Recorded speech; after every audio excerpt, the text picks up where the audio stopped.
Hello guys, welcome back to my channel edutainment and मैं हूं स्मिता सिंह, आपकी educator for code 55 human resource management and labour welfare and we are studying unit 5 industrial relations. So we have done so many topics from industrial relations. If you have not watched those sessions and those videos, please go through the channel Smita Singh Edutainment. You'll find all those sessions, all those videos respectively. Right, so I hope आपको मेरा channel पसंद आता होगा, मेरे channel पे जो भी contents मैं लेकर के आती हूँ पसंद आता होगा। या फिर कह लें, अगर आपको जो भी टीचिंग स्टाइल मेरी है, जो भी कंटेंट्स मैं लेके आती हूँ, जो पीपीटी स्टाइल है, जो भी चीज़ें मैं लेकर के आ रही हूँ, आपको अगर सब कुछ अच्छा लगता है देन यू कैन जस्ट आप कमेंट सेक्शन में मुझे कमेंट्स करके बता सकते हैं, ताकि मैं उन चीज़ों के लिए मोटिवेट हो पाऊँ और आपके लिए और अच्छा करने की कोशिश कर पाऊँ। अगर कहीं पर किसी तरह की लैक नज़र आती है आपको, तो आप मुझे वो भी बता सकते हैं। I work on that for sure. Right, so ये आपके स्क्रीन पर जो भी ये टॉपिक्स आपको दिख रहे हैं, ये सारे टॉपिक्स हमने लास्ट सेशन में किया हुआ है। अगर आपने नहीं देखा है उन सेशंस को, तो आप प्लीज़ जाइए मेरे चैनल पर, उनको देखिए, क्योंकि ये आपके एग्ज़ाम पर्सपेक्टिव से बहुत ही ज़्यादा इंपॉर्टेंट टॉपिक्स मैं लेकर के आई हूँ, जो कि आपके एग्ज़ाम पर्सपेक्टिव से बहुत ही ज़्यादा बेनिफिशियल होने वाले हैं।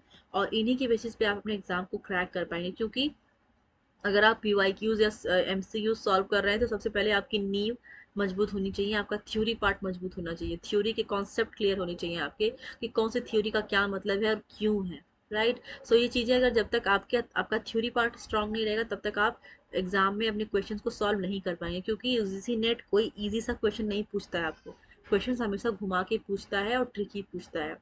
सो आप आप अगर आप फर्स्ट टाइम अपीयर करने जा रहे हैं इस एग्ज़ाम में, तो आप बिल्कुल ये मत सोच के जाइएगा कि इजीली कर पाएंगे इसको करने के लिए आपको थोड़ी मेहनत करनी पड़ेगी और आपको कॉन्सेप्चुअल स्टडी करनी पड़ेगी।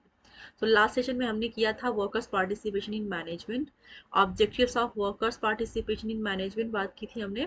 मोड्स ऑफ पार्टिसिपेशन क्या है वो बात करेंगे हम इस सेशन में। सो मोड्स ऑफ पार्टिसिपेशन के अंदर हम पहला जो पार्टिसिपेशन है, जो पहला मोड ऑफ पार्टिसिपेशन है, वो है वर्क्स कमिटी के थ्रू। वर्क्स कमिटी क्या है, इसका फॉर्मेशन क्यों हुआ था, इसका यूज क्या है, ये देखेंगे हम वर्क्स कमिटी के अंदर। So let's start with the first topic of this session. Uh works uh works committee consist of equal number of representative of both employers and workers. So क्या कर रहे हैं, वर्क्स कमिटी के अंदर जो employer and employees के जो numbers है, जो क्वांटिटी है, वो सेम होती है। आगे देखेंगे कितनी कितनी क्वांटिटी है इनमें। It meets frequently for discussion on common problems of the workers and management.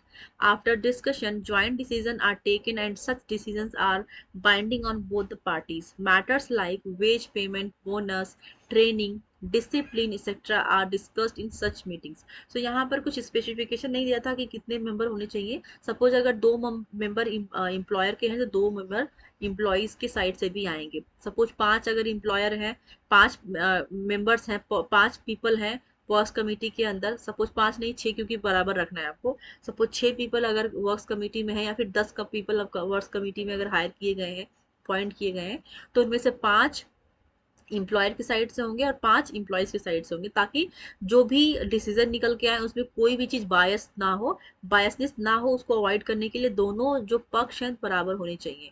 Workers and employers, like management and employees and employers, दोनों साइड से जो पीपल होंगे, जो अपॉइंट किए जाएंगे प्रॉब्लम को सॉल्व करने के लिए, डिस्प्यूट को सॉल्व करने के लिए, वो दोनों ही मेंबर्स, दोनों साइड के मेंबर बराबर होंगे इसमें। और इनमें इनमें जो मोटो है, किस लिए ये फॉर्मेशन किया गया है, किस लिए वर्क्स कमेटी का फॉर्मेशन हुआ है, इसका फॉर्मेशन इसलिए हुआ कि जब ऑर्गेनाइजेशन के अंदर ऐसा देखा गया कि लोगों के वर्कर्स एंड एम्प्लॉयर्स के बीच में जब डिस्प्यूट देखने को मिला कि कहीं ना कहीं इनके लॉजर हेड है, डिसएग्रीमेंट है दोनों के साइड में, दोनों की साइड से, वर्कर्स को कुछ और चाहिए अपने ऑर्गेनाइजेशन से और ऑर्गेनाइजेशन को कुछ और चाहिए अपने वर्कर से। तो इस तरह के डिस्प्यूट जब अराइज होते हैं, या फिर एक्सपेक्टेशंस के बेसिस पे ले लीजिए, वर्कर्स को कहीं ना कहीं अगर ये लगता है कि जितना हम काम करते हैं उतना हमें वेज नहीं दिया जा रहा है, तो स्ट्राइक पे चले जाते हैं, फिर वो बोनस की डिमांड करते हैं। राइट, कभी कभी क्या होता है, वो स्ट्राइक पर चले जाते हैं क्योंकि उनको लगता है कहीं ना कहीं कि जो हमें एनवायरनमेंट मिलना चाहिए, जिस तरह से हमें वेज मिलना चाहिए, जो फैसिलिटीज हमें मिलनी चाहिए, वो नहीं मिल रही है। राइट, तो इसलिए इस डिस्प्यूट, ऐसी ऐसी प्रॉब्लम ना आए, इसलिए ना वर्क और प्रॉब्लम अगर ना आए, तो सबसे पहली बात तो कि बात है कि मैनेजमेंट के अंदर हमेशा ये कोशिश रहती है कि ऐसी प्रॉब्लम आए ही ना, लेकिन अगर ऐसी प्रॉब्लम आती है तो भी उसका प्रोविजन है, वर्क्स कमेटी का गठन किया गया, जिसके अंदर एम्प्लॉयर्स एंड एम्प्लॉयज दोनों साइड से इक्वल मेंबर ऑफ पीपल होंगे उस डिस्प्यूट को सुनने के लिए और उसको रिजॉल्व करने के लिए। और जो भी सॉल्यूशन निकल के आएगा, वो सॉल्यूशन दोनों ही कमिटीज को, दोनों सपोज दोनों ही पार्टीज को मानना पड़ेगा, वो बाइंड होंगे उस सॉल्यूशन को मानने के लिए। कोई भी सॉल्यूशन जो निकल के आएगा, दोनों, क्योंकि दोनों ही पक्ष से बराबर लोग हैं, तो बराबर लोग मिल करके जब कोई भी समस्या का समाधान निकाल रहे हैं, तो उस समाधान को दोनों ही पार्टीज को मानना पड़ेगा। ऐसा नहीं है कि एक पार्टी मान गई दूसरी पार्टी मानी नहीं, क्योंकि अगर एक पार्टी नहीं मानी तो इसका मतलब डिस्प्यूट सॉल्व नहीं हुआ है। तो दोनों ही पार्टीज बाइंड होती हैं, जो भी डिस्कशन, जो भी सॉल्यूशन निकल के आता है, जो भी डिसीजन निकल के आता है, उसको दोनों ही पार्टीज को मानना पड़ेगा। राइट। सो वो मैटर्स क्या क्या हो सकते हैं जिस केस में आप वर्क्स कमेटी काम करेगी, वर्क्स कमेटी सॉल्यूशन लेकर के आएगी, अपना डिसीजन सुनाएगी। तो वो मैटर्स हैं, वेज पेमेंट की वजह से जा सकते हैं वर्क्स कमेटी के पास, बोनस के केस में, ट्रेनिंग के केस में, डिसिप्लिन एक्सेट्रा के केस में जा सकते हैं। दूसरा पॉइंट है, in India there is a statutory provision for the establishment of works committee under the Industrial Dispute Act 1947. Such committees deal with various matters like amenities to workers, safety and accident prevention, administration of welfare funds, education and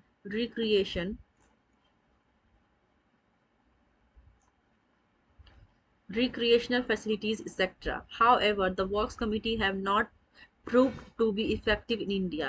तो सबसे पहले देखेंगे कि किस, जैसा कि मैंने discuss किया पहले पॉइंट में, कि जो वर्कर्स पार्टिसिपेशन इन मैनेजमेंट है, उसके अंदर आपने देखा कि मोड्स क्या है पार्टिसिपेशन के। तो पहला मोड जो है वो है वर्क्स कमिटी। सो वर्क्स कमिटी के थ्रू आप सोल्यूशन लेकर के आएंगे, अपना डिसीजन सुनाएंगे। सो यहाँ पर क्या है, अगर इम्प्लॉयज और एम्प्लॉयर के बीच में कोई डिस्प्यूट अराइज हुआ है, किसी तरह का इशू है, तो दोनों ही पार्टी से बराबर मेंबर्स निकल के आएंगे और एक पार्टी बनाएंगे वर्क्स कमेटी। सो उस वर्क्स कमेटी दोनों ही पार्टीज के बातों को सुनेगी। उसके बाद जो भी डिसीजन लेके आएंगे, उन दोनों पार्टीज को ही मानना पड़ेगा, दोनों पार्टीज बाइंड होगी उस डिसीजन को मानने के लिए। राइट। और वो जो डिसीजन लेकर के आए हैं, वो किन किन बेसिस पे हो सकता है, किस तरह के इश्यूज होते हैं जिन पे वो अपने डिसीजन सुनाते हैं। वो इश्यूज हो सकते हैं वेज पेमेंट, बोनस हो सकता है, ट्रेनिंग हो सकता है, या फिर डिसिप्लिन को लेकर के हो सकता है। दूसरी बात कही गई दूसरे पॉइंट में, in India there is a statutory provision for the establishment of works committee under the industrial dispute act 1947। सो कह रहे हैं कि इंडिया के अंदर स्टैट्यूटरी प्रोविजन लेकर के आया गया to establish the work committee under the industrial dispute act 1947। Such committees deal with the various matters like amenities. और ये जो कमिटी है वो वेरियस मैटर्स पे डील करती है। वो मैटर्स क्या क्या हो सकते हैं, such as amenities to, like सही अम्यूनिटीज, सही चीज़ें, सही एनवायरनमेंट, सही फैसिलिटीज प्रोवाइड की जाए वर्कर्स को, इन पे बात करते हैं। सेफ्टी को लेकर के बात करते हैं, वर्कर्स की सेफ्टी होनी चाहिए, एक्सीडेंट प्रिवेंशन होना चाहिए। ऐसा ना हो कि लाइक कुछ इंडस्ट्रीज ऐसी होती हैं जहाँ पे मशीनरीज का यूज होता है, मशीनरीज को चलाने में कई बार क्या होता है कि एक्सीडेंट हो जाते हैं, जिससे वो परमानेंटली या फिर टेम्पोरली डिसेबल हो जाते हैं वर्कर्स। तो वो प्रिवेंट होना चाहिए, उससे बचाव के लिए बात की जानी चाहिए उनको, उनकी देख रेख के लिए, लाइक ये चीज हो ही ना, ये घटना घटे ही ना, उन पे बात कर रहे हैं। तो ये वर्क्स कमेटी का गठन इसलिए हुआ है कि ये सब चीजें अवॉइड हो, ऑर्गेनाइजेशन हमेशा इन चीज़ों पे फोकस्ड रहे, ध्यान दे कि ये सब चीज़ें ना हो। सो उनकी सेफ्टी का ध्यान रखें, इसलिए ये वर्क्स कमेटी बनाई गई ताकि वो उस पर डील कर पाए, एक्सीडेंट्स ना हो उनको प्रिवेंट करने की कोशिश करी गई। एडमिनिस्ट्रेशन ऑफ वेलफेयर फंड्स की बात की गई, educational and recreational facilities provide की जाए, एजुकेट करना चाहिए वर्कर्स को, एजुकेशन, उनके एजुकेशन पे ध्यान देना चाहिए, रिक्रिएशनल फैसिलिटीज पे ध्यान देना चाहिए। सो ये सारे मैटर्स हैं जो कि वर्क्स कमेटी के अंदर आते हैं, जो वर्क्स कमेटी डील करती है ऐसी सिचुएशंस में इंडस्ट्री के अंदर। और ये भी माना गया है कि वर्क्स कमेटी इंडिया में जितना ज़्यादा सक्सेसफुल नहीं है। राइट।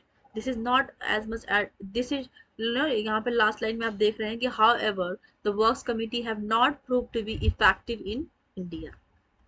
राइट। सो दूसरा देखेंगे, joint management council, joint management council क्या है हम बात करेंगे यहाँ पे।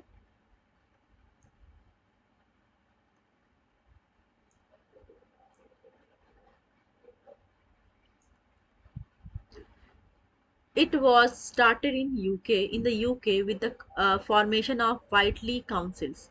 So joint management council का formation हुआ था यूके में, यूनाइटेड किंगडम में with the formation of Whiteley council. Whiteley council के अंदर यूके में joint management council start हुआ था for the first time. Works council, district council and national council. जो वाइटली काउंसिल्स हैं इस वो किन किन काउंसिल्स का एक्यूमुलेशन है, that is works council, district council and national council का एक्यूमुलेटेड वर्जन है vitally council. On the recommendation of the Whiteley Committee, which was appointed by the British government to recommend measures for the permanent settlement of differences between the workers and management. So जो vitally committee है उसका which was appointed by the British government. जो vitally committee था, vitally committee किन किन committee से मिलके बना है, किन किन काउंसिल से मिलके बना है, आपने देखा वर्क्स कमिटी काउंसिल से मिलके बना है, works council, district council and national council से मिलके बना है वाइटली काउंसिल। सो वाइटली कमिटी जो कि अपॉइंट की गई थी यूनाइटेड गवर्नमेंट के द्वारा, ब्रिटिश गवर्नमेंट के द्वारा, उसका मेजर रिकमेंडेशन क्या था?